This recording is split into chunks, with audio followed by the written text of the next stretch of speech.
know a lot of people are going to disagree with me about this, but using old rice for fried rice, I don't understand it. When you just cooked rice, it was open. That's how the boiling water got into it. And when it's open like that, it's accepting other flavors, the soy sauce, the olive oil. When you use old rice to make fried rice, it's cool. Like, it's, the outside is a shield and the other flavors don't soak in. I don't understand why people do that.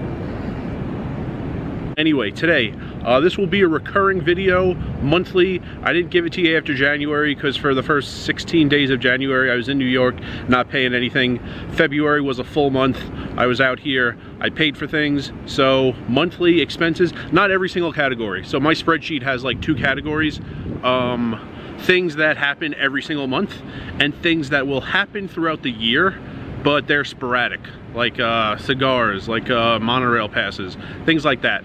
Not every single month I pay for them. So these are like the main categories, 4, kind of like 5, but basically 4 categories: food, room rates, laundry, and gas for the car. Food is kind of 2 categories. One is like supermarket shopping, quicker meals, like fast food. If I'm ever a little short on comps, I gotta pay the last bit in cash at a casino, something like that.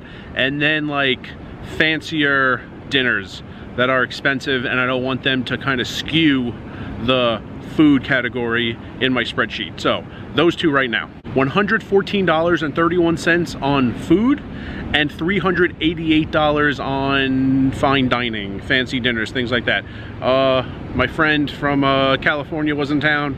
We went to a steakhouse like 4 times. We went to some other places, so that's the $388. The $114, I actually expect that to be less. My goal from that other video is 100 less than last year each month. Last year was about $320 a month, although both these categories were together. And my goal this year is $220. I think it could even be less than that. If I'm smart with the comps and the cooking, it should be less than that. I went overboard a lot of times last year, buying things at the supermarket, not cooking all of it before I had to check out of my casino room and I was done cooking for the week, and just walking by pizza places on the strip and getting overpriced slices of pizza, things like that. So $114, I'll definitely have some months less than that. I don't think the average will be like too much below that, but that's reasonable. And the food probably won't be a ton of stuff like that unless my friend is in town. Rent, room rates, $762.44. So I had an Airbnb reservation for 32 days, all of October and a few other days. So the total price, divide by 32, you get the per night price, multiplied by 28 days in February, and that is the February room rates I had, $762.44. Very good Airbnb. A lot of parking, 3 cars fit in the driveway, a lot of street parking, good shower. The bed creaked a little, but comfortable bed. Used the washer dryer, that worked fine.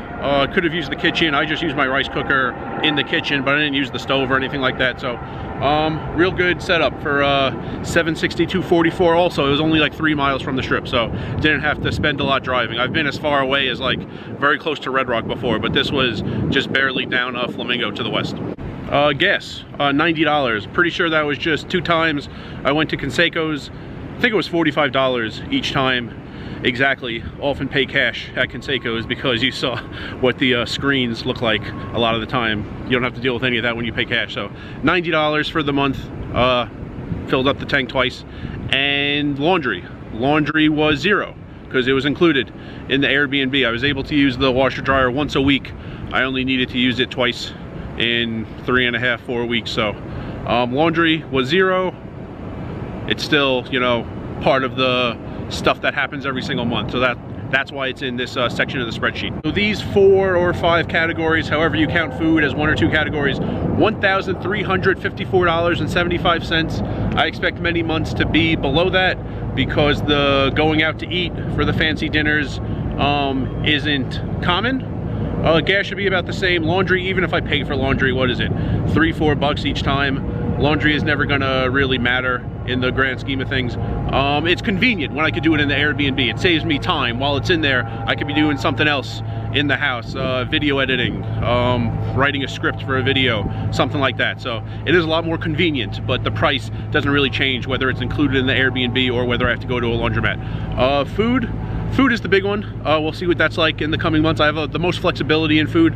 Like rooms, I mean, I gotta pay what it costs sometimes. So I got some trips planned, and those are going to be Airbnbs. Shorter stay Airbnbs aren't great prices. For like 2 weeks, for a month or longer, you get a pretty good discount. Yeah, so food has the most flexibility, but if I plan the rooms in advance, I could get some better rates than I got last year. I'm hoping my room rates are a little less than what I paid last year, and my food is a lot less. So I'll see you in early April talking about my March expenses. Yeah, I got it at the stadium in May.